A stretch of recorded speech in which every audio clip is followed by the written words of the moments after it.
Nigerians are breaking new grounds and setting enviable records globally. Have you heard that a Nigerian is now the Justice Minister and Solicitor General in Canada?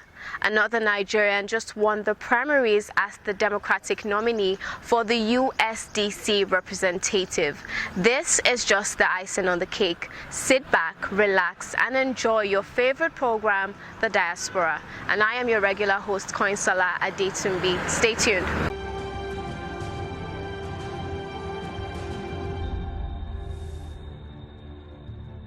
Oversight is the constitutional mandate of the third arm of government to exercise on the executive.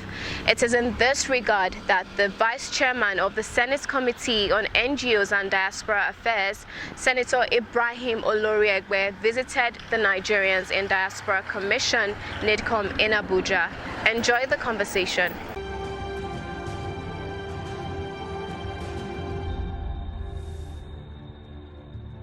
Nigerians in diasporas, or our citizens, our colleagues who are outside this country, constitute a significant proportion of our population. Not in terms of number alone, but in terms of their importance to the economy of this country. And we are aware that there are several countries in the world, even that are bigger, like a country like India and so on. Let me go back in those days, for those of us that are about my age, when we were in secondary schools, we had large number of Indians in this country who were coming. I mean, like most of my biology, my chemistry teachers, they were Indians. And they came, just like we have Nigerians now outside, they came here on the auspices of bilateral relationship between their government and Nigeria. And they were remitting resources home, they were contributing to their country. India today as a developing country has really gone up. So we also can tap into the economic resources available from diaspora. But not only that, we can also tap into the technical and expertise that we have there, because they are our citizens, they are Nigerians. And that will support our country in terms of our next level economy, our next level technological development. As such, this commission is critical and important. If you look at the resources available to this commission, vis-a-vis the activity it has to do, vis-a-vis its contribution to Nigeria economy, to Nigeria technological development, and Nigeria security, because there's a relationship between what the diasporans are doing and the security of these countries. Why do I say this? The resources they contribute will help us to be able to fight security. The technology they will bring in, they are also well placed with the various countries where they are, which could be assistance if we exploit well, in terms of our being able to receive necessary assistance to confront the current security we have. The other one we have to do when I talk about security is that as a developing country is facing some challenges, we have a lot of our citizens who go through illegal means to be able to relocate themselves. And this constitutes not only an embarrassment, but constitutes security concern to us. And that's why these commissions will need to be empowered. As National Assembly, therefore, through our visit, when we listen to the commissions about its activity and so on, we'll be able to see, before the 2021 budget is finalized, what recommendation we'll make to both the Finance and Appropriation Committee that will help to strengthen its activity. And people just appreciate the volume of work that you have to do. Because, like Nigerians at home here, I think Nigerians outside the country are much more helpless in critical situations like this. And I can imagine what you go through when you find such helplessness and you cannot help. So I appreciate you and assure you that in whatever area that I can contribute as a committee member, I will do to ensure that you have a good outing and that Nigerians outside and at home feel the impact of your activities.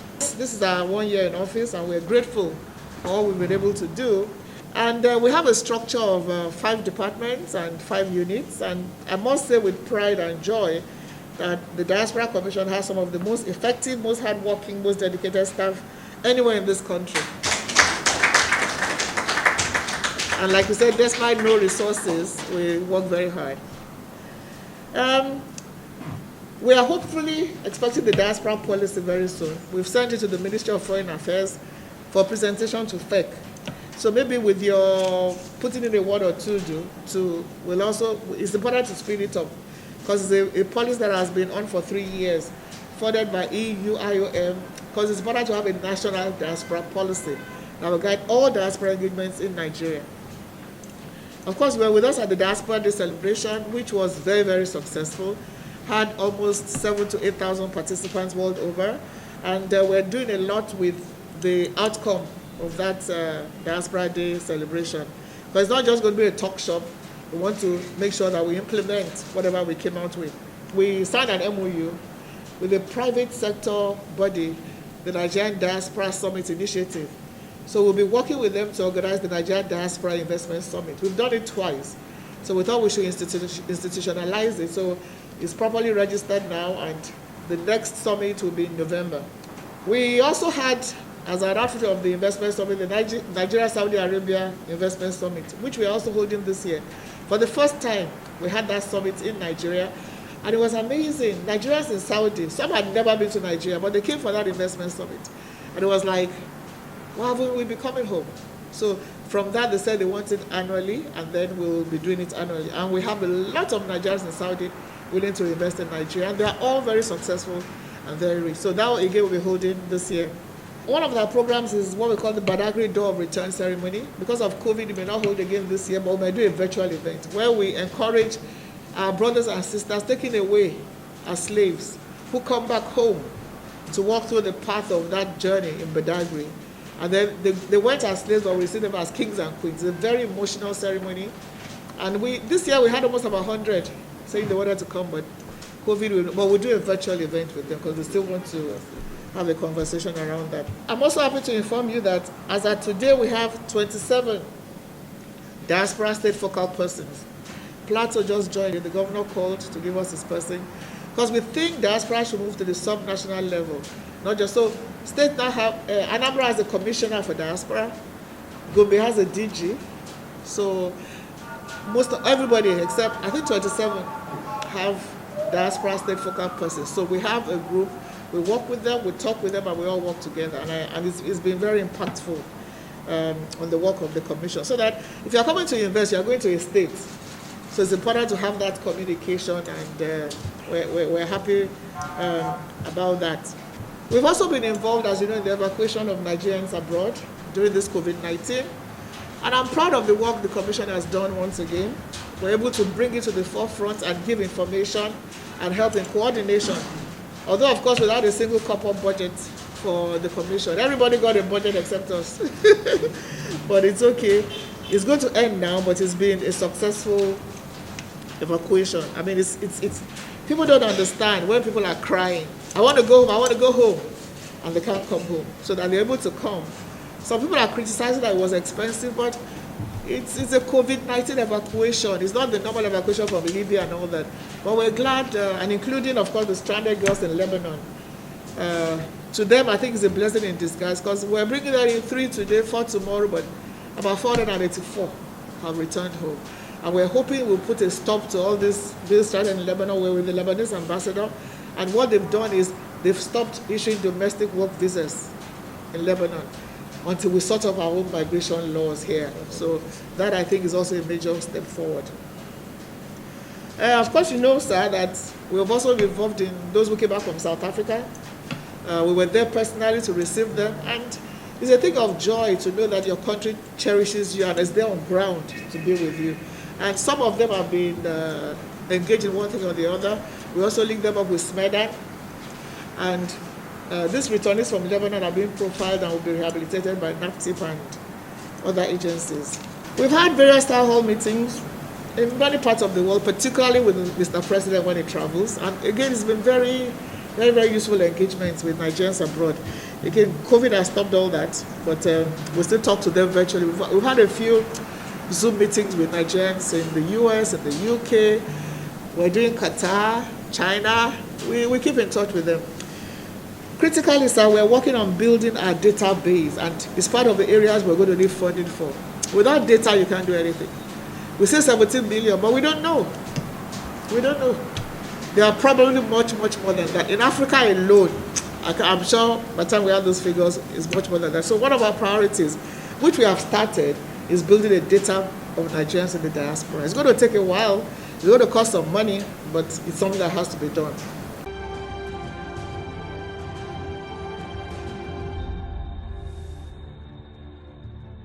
Nigerians in the diaspora are indeed a great asset.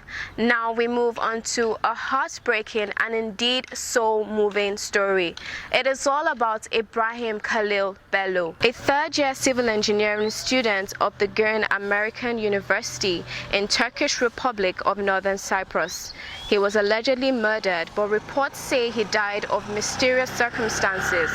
The family of late Ibrahim Khalil Bello came calling on the chairman CEO Nigerians in Diaspora Commission, NIDCOM, demanding that justice must be done for the sudden and inexplicable death of the 25-year-old Khalil. Please take a listen to the heart-rending conversation. On that Friday, because he was killed on the Friday night, on that Friday afternoon, he called me with a friend's number, and we spent over an hour on the phone with him.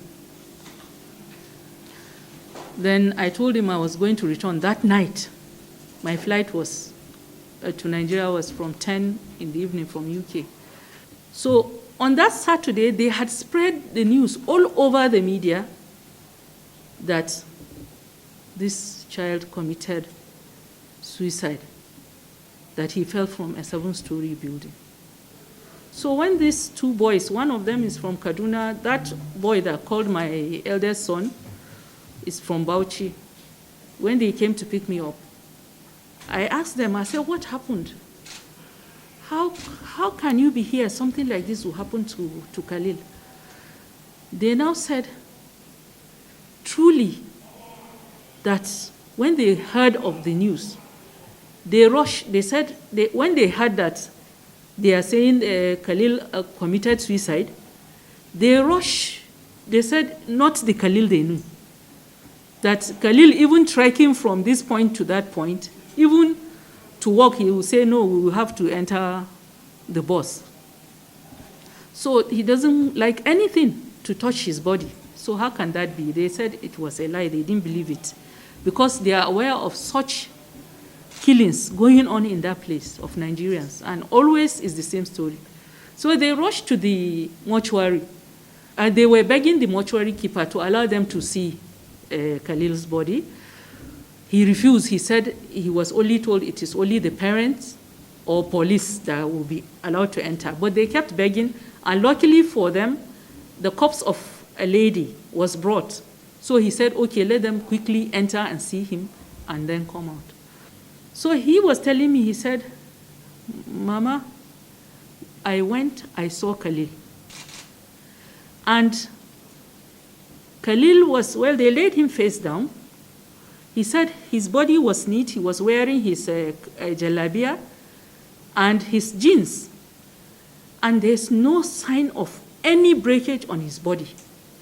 His head was full of his hair, black hair.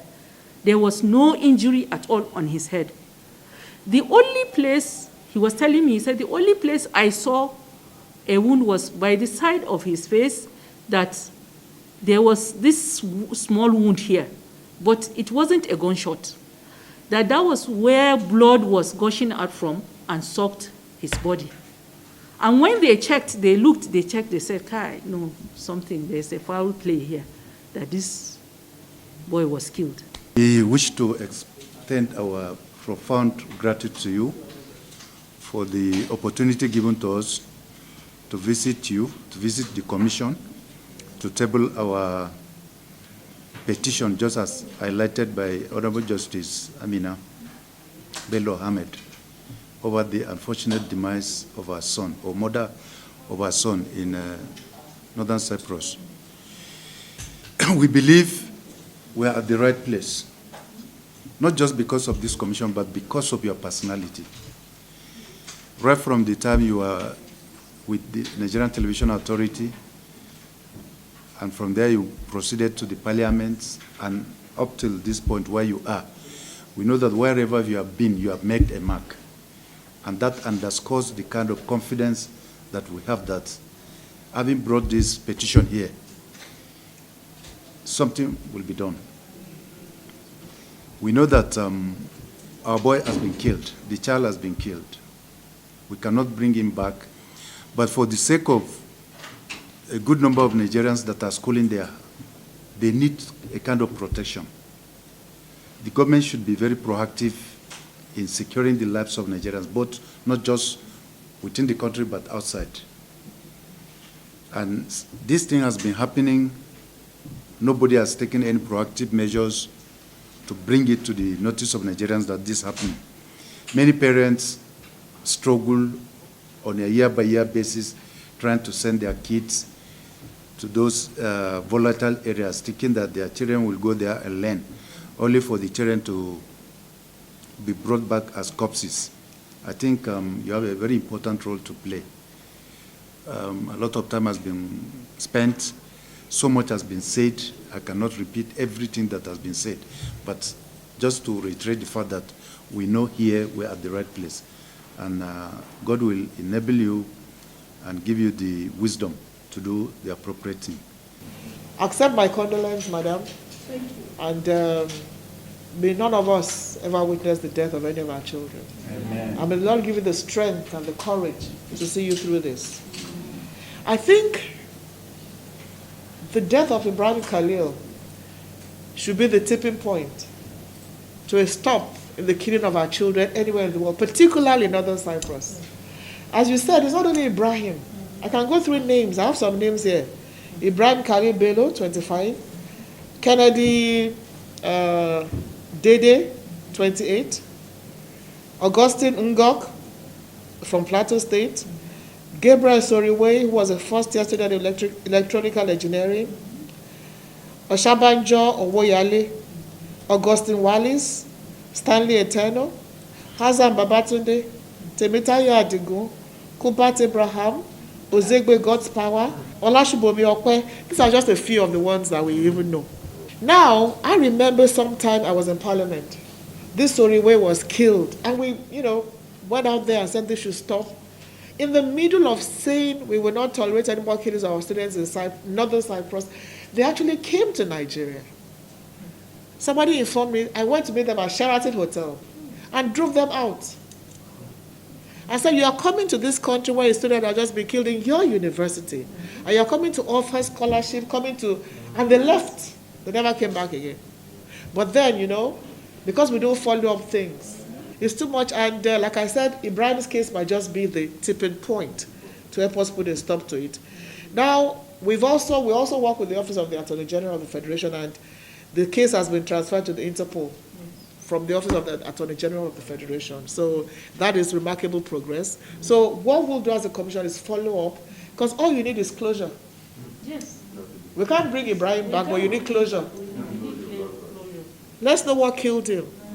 We're glad that you were able to stand up for those others that we got we couldn't even reach the families. So there was no case of EPOS look into this thing. So there was but we have a whole long list, and we'll get more from good enough. Balogun also has been with us from the National Assembly, so he knows what I'm talking about. So accept our condolence, and these are the facts of the matter. The case is now with Interpol, courtesy of the Attorney General of the Federation. Our mission in Turkey has been working on all these cases. But for now, Nigerian parents, please, when you hear Northern Cyprus, don't send your children there.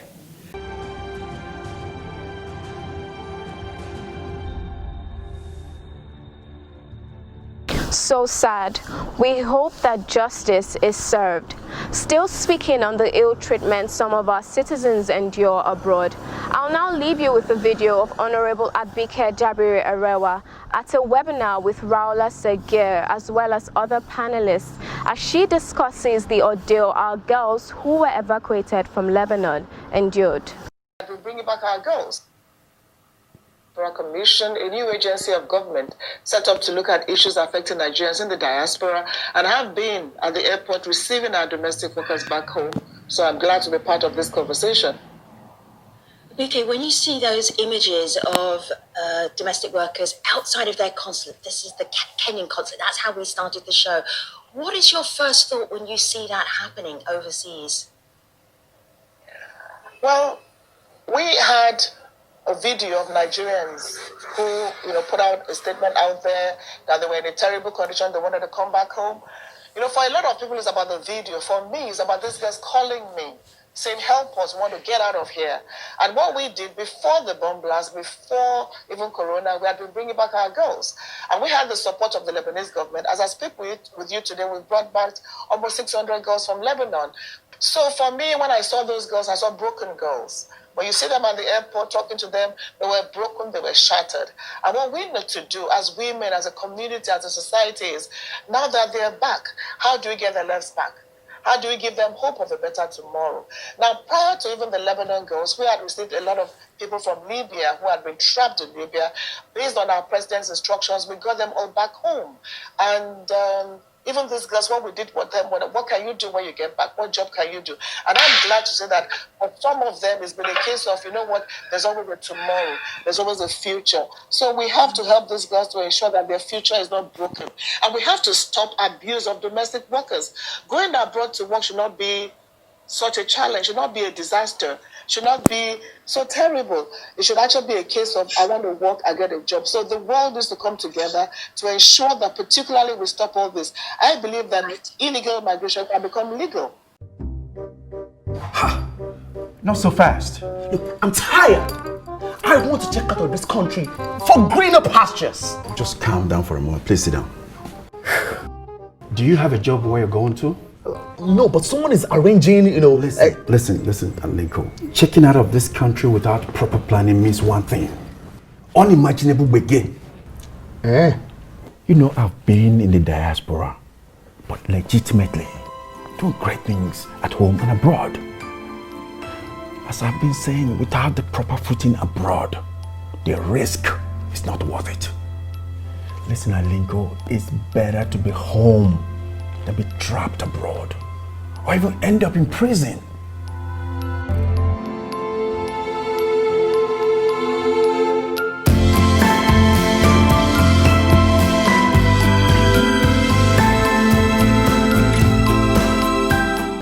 To our ebullient chairman and CEO. And now on to our biggest story so far.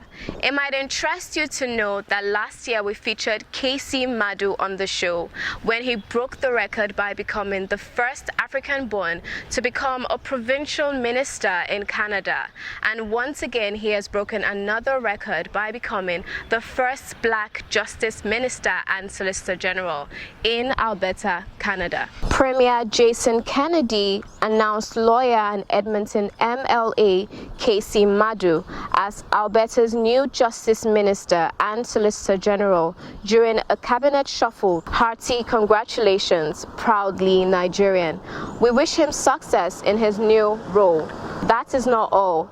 Adeoye Yakubu Owolewa has been elected Democratic nominee for the next District of Columbia, United States Representative. If he finally wins, he will become the first Nigerian congressman in U.S. history. Keep soaring, folks.